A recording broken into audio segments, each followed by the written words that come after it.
ابو لہب کون تھا؟ اسے حضور صلی اللہ علیہ وسلم سے گستاخی کی سزا کیا ملی؟ بسم اللہ الرحمن الرحیم۔ السلام علیکم ناظرین، شروع اللہ کے نام سے جو بڑا مہربان نہایت رحم کرنے والا ہے۔ اس ویڈیو کے اندر ہم آپ کو آگاہ کریں گے کہ ابو لہب کون تھا۔ وہ حضور صلی اللہ علیہ وسلم کا رشتہ دار ہونے کے باوجود حضور صلی اللہ علیہ وسلم پر ظلم و ستم کیوں کرتا، اور جب اس کی موت واقع ہوئی تو اس کے ساتھ کون سا عذاب آیا، اس کے اندر ایسی کون سی بیماری پیدا ہوئی کہ اس کے اپنے چاہنے والے اور دوستوں نے بھی اسے دفن کرنے سے بھی انکار کر دیا۔ اسے گھوڑوں کے پیچھے ڈال کر ایک گڑھا کھود کر اس میں ڈالا گیا، اور اس کے اوپر مٹی کیوں ڈالی گئی، اور اسے اللہ تعالیٰ نے کیوں سزا دی، اور اللہ تعالیٰ نے اسے جہنم کا ایندھن کیوں قرار دیا، اور آخرکار اس کا حضور صلی اللہ علیہ وسلم کے ساتھ کیا سلوک رہا، اور حضور صلی اللہ علیہ وسلم پر ظلم و ستم کیوں کرتا۔ ان تمام حقائق سے پردہ اٹھاتے ہیں اور چلتے ہیں ویڈیو کی طرف۔ جیسا کہ ناظرین آپ کو پتہ ہے کہ حضور صلی اللہ علیہ وسلم اللہ کے آخری نبی اور رسول ہیں۔ حضور صلی اللہ علیہ وسلم نے جب نبوت کا دعویٰ کیا اور لوگوں کو ایک واحد اللہ کی طرف بلانے کی کوشش جاری کی اور لوگوں کو اللہ کی دعوت دینی شروع کی تو حضور صلی اللہ علیہ وسلم کے کئی لوگ دشمن بن گئے۔ کنہی لوگوں نے حضور صلی اللہ علیہ وسلم پر پتھر برسائے، اور کوئی لوگ تو نعوذ باللہ حضور صلی اللہ علیہ وسلم کے گھر کے گرد محاصرہ کرنے لگے، اور یہ کہنے لگے کہ حضور صلی اللہ علیہ وسلم کو قتل کر دیں گے۔ اور اس کے علاوہ حضور صلی اللہ علیہ وسلم کو بڑی بڑی آفریں دی گئی کہ آپ یہ کام چھوڑ دیں اور ہمارے دین کو خطرے میں نہ ڈالیں۔ جو بڑے بڑے سردار تھے ان کا کہنا تھا کہ اے حضور آپ ان کام سے رک جاؤ، آپ ہمارے دین کو خطرے میں نہ ڈالو، ہم آپ کو بہت بڑی عیاشی اور آفر دیں گے۔ لیکن وہ تو حضور صلی اللہ علیہ وسلم تھے اور اللہ کے آخری اور سچے نبی تھے، وہ اللہ کی توحید سے کیسے پھر سکتے تھے۔ لہٰذا آپ نے توحید جاری رکھی۔ جیسے جیسے توحید بڑھتی گئی لوگوں کا آپ کے اوپر ظلم و ستم بھی بڑھتا گیا۔ حضور صلی اللہ علیہ وسلم کو طرح طرح کی تکالیف دی گئیں اور پریشان کیا گیا۔ ان تکلیف دینے والوں میں ام جمیل اور ابو لہب کا بہت اچھا کردار تھا، یعنی وہ سب سے آگے تھے اور حضور صلی اللہ علیہ وسلم کو تکلیف پہنچا رہے تھے۔ یاد رکھیے کہ جب حضور صلی اللہ علیہ وسلم پیدا ہوئے تو ابو لہب بذات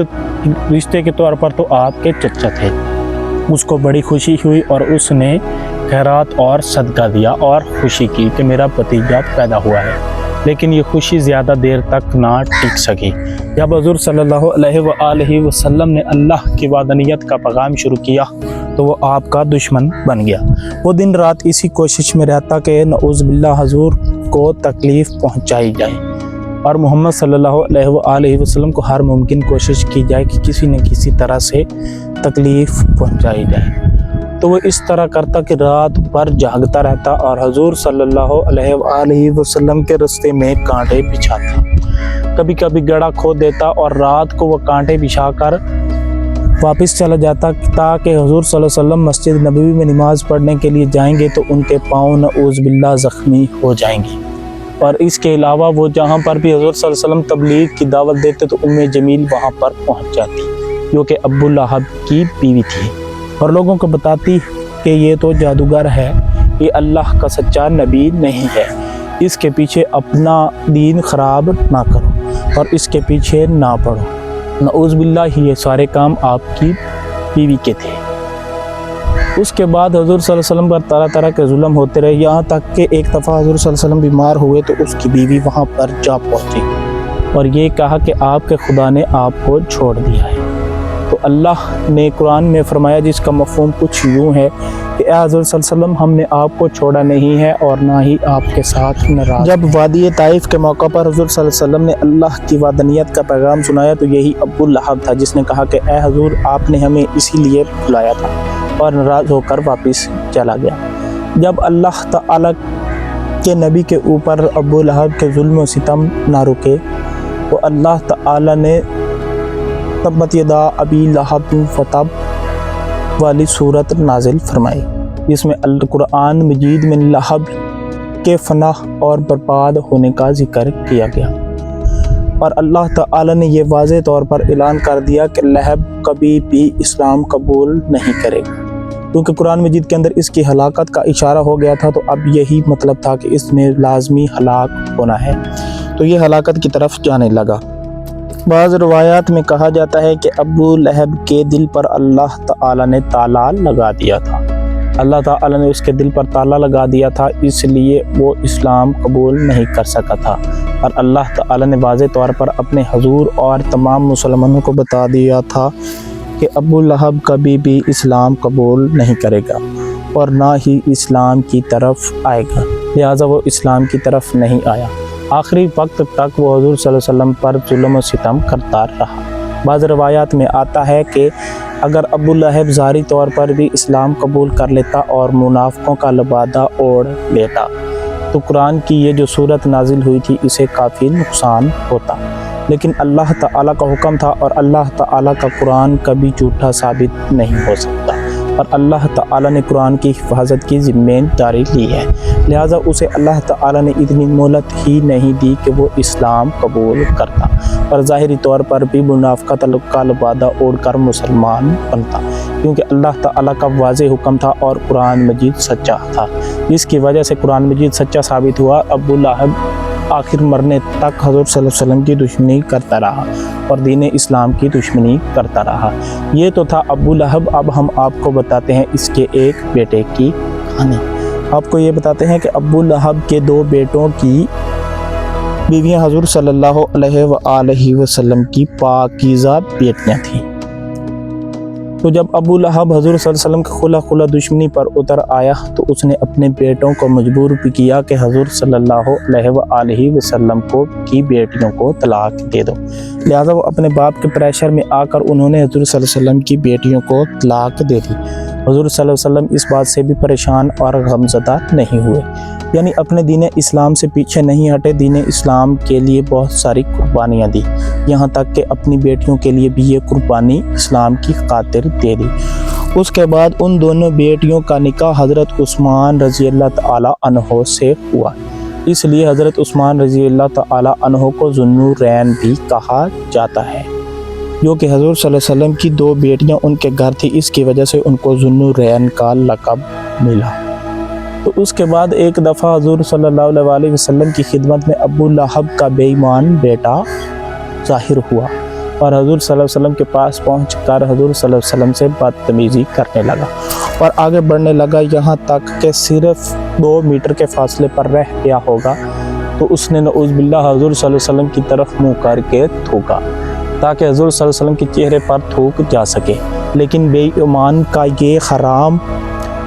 تھوک بھی حضور صلی اللہ علیہ وسلم کی شان میں کوئی کمی نہیں لا سکا۔ اللہ تعالی نے ہواؤں کو حکم دیا کہ اس تھوک کو اٹھا کر دوسری طرف پھینک دو، لہذا حضور صلی اللہ علیہ وسلم کی طرف وہ تھوک نہیں آیا اور اللہ کے حکم سے وہ دوسری طرف چلا گیا۔ تو اس طرح سے وہ جھوٹا ثابت ہوا اور حضور صلی اللہ علیہ وسلم نے اسے بد دعا دی کہ جا تو ہلاک ہوگا۔ جب گھر پہنچا اور اس نے اپنے بڑی خوشی سے گھر پہنچا تو اس نے اپنے باپ کو سارا ماجرا آ کر سنایا۔ جب باپ نے ماجرا سنا تو بڑا پریشان ہوا اور اس نے کہا کہ اب تو ہلاک ہوگا۔ وہ ایک سفر پر روانہ ہو گئے اور وہاں پر پہنچے، انہوں نے ایک وادی میں رکنے کا قیام کیا۔ وہاں کے لوگوں نے بتایا کہ یہاں پر درندے ایسے ہیں جیسے کہ آپ کے علاقے میں گائے بکریاں۔ تو ابو لہب بڑا پریشان ہوا اور اس نے اس کی حفاظت کے لیے ایک بند کمرہ بنوایا اور اس کے اوپر اپنا سامان رکھ کے اونچی جگہ بنا دی تاکہ یہاں پر درندہ نہ پہنچ سکے، اور ارد گرد اپنے ساتھیوں اور تیر انداز لوگوں کو سلا دیا۔ جب شیر ادھر درندہ اللہ کے حکم سے آیا تو ان لوگوں پر نشہ طاری ہو گیا اور درندے نے سب کو سونگا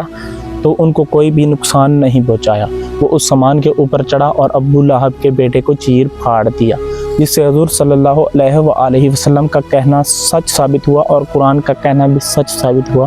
کہ ابو لہب ہلاک ہوگا، لہٰذا اس کا بیٹا ہلاک ہو گیا۔ اب ہم آپ کو قصہ بتاتے ہیں کہ ابو لہب کو کون سی مرض لاحق ہوئی جس کی وجہ سے ان کے اپنے لوگوں نے اسے دفن کرنے سے انکار کر دیا۔ جب ابو لہب کا وقت قریب آیا اور وہ واصل جہنم ہونے والا تھا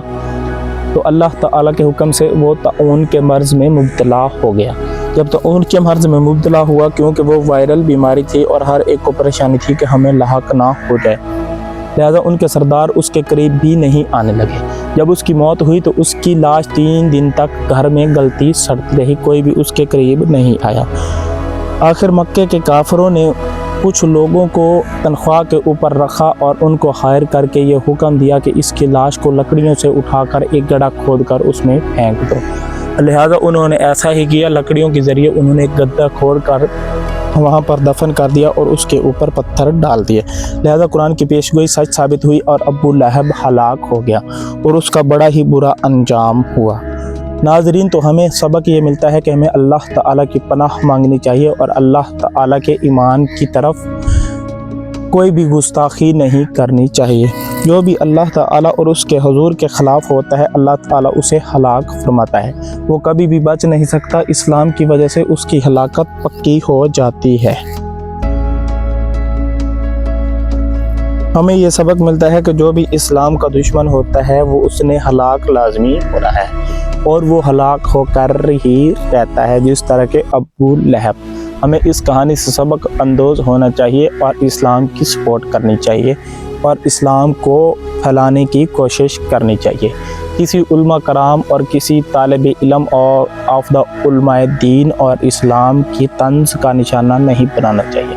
اسے ملا اور مولوی نہیں کہنا چاہیے۔ امید ہے کہ آپ کو ویڈیو اچھی لگی ہوگی۔ اگر ویڈیو اچھی لگی ہے تو چینل کو سبسکرائب کر دیں اور ساتھ میں لگی بیل آئیکن کو بھی پریس کر دیں تاکہ ہر آنے والی اچھی ویڈیوز آپ تک پہنچتی رہیں۔ والسلام، انشاءاللہ ملتے ہیں اگلی ویڈیو کے اندر۔